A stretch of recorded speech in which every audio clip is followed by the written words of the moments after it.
Pourquoi est-ce intéressant de privilégier les propositions de jeux à l'extérieur avec les bébés?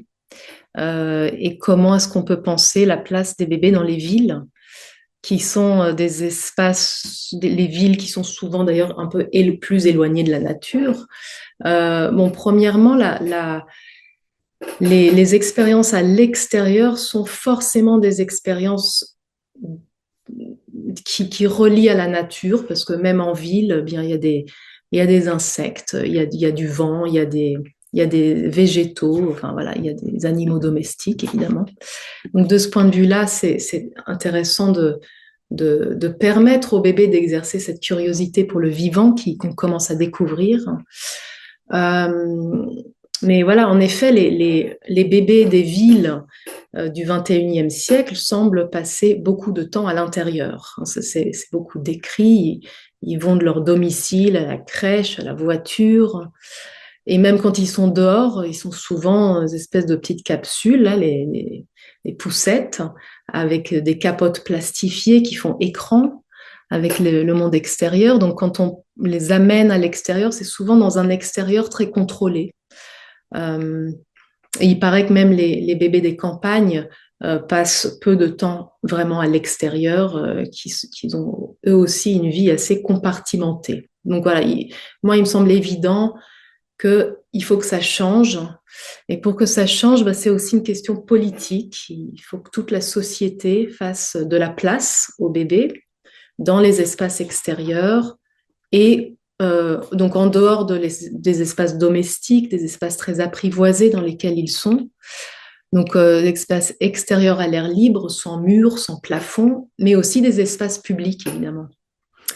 Et bon, il y a une certaine prise de conscience politique de tout ça. Il y a beaucoup d'actions dans nos pays qui visent. Alors, quand je dis dans nos pays, il faut savoir que c'est les pays industriels, à forte industrialisation, très technicisés et très urbanisés. C'est des pays où on a tellement perdu le contact avec l'extérieur, on a tellement scindé l'intérieur et l'extérieur qu'on a besoin de réparer ça. Donc, il y a des processus en place et c'est très intéressant de les repérer et de les encourager, en fait, y compris auprès des parents, bien sûr.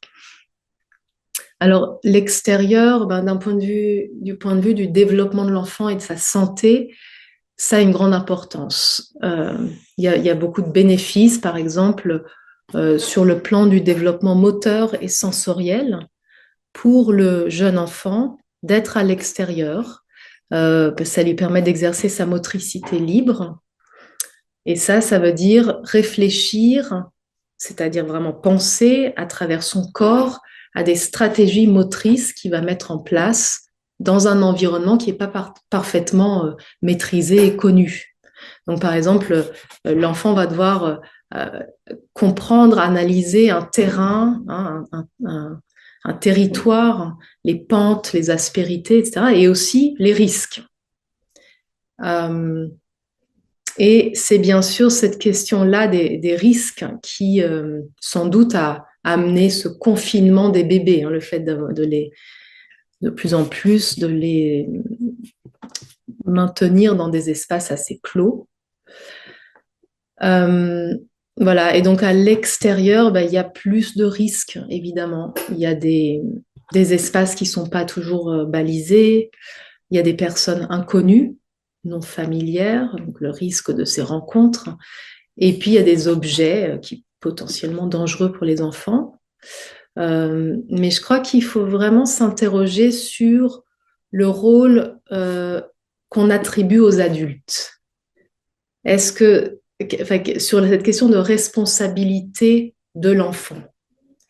Et donc, autoriser l'enfant à davantage explorer les espaces extérieurs, c'est aussi repenser tout le tissu social qui entoure l'enfant et peut-être admettre que tout un chacun devrait pas protéger l'enfant, mais se préoccuper de son développement, de sa, de ce qui se joue pour lui.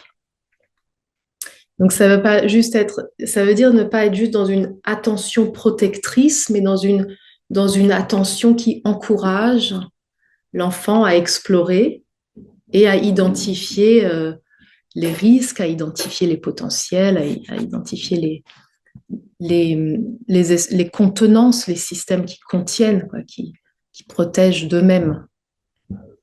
Euh, voilà. Donc, ouais, je dirais qu'il y a vraiment un changement de société, de manière de penser qui est nécessaire pour que les enfants puissent accéder à ces espaces.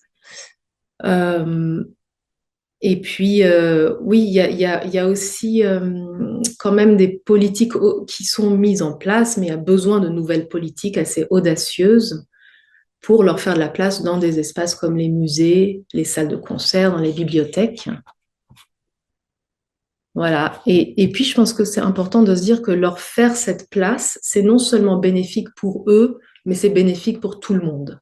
C'est-à-dire qu'ils ont le potentiel, en fait, un peu comme les oiseaux. Hein, si on fait de la place aux oiseaux dans nos villes, on est réenchanté par leur chant.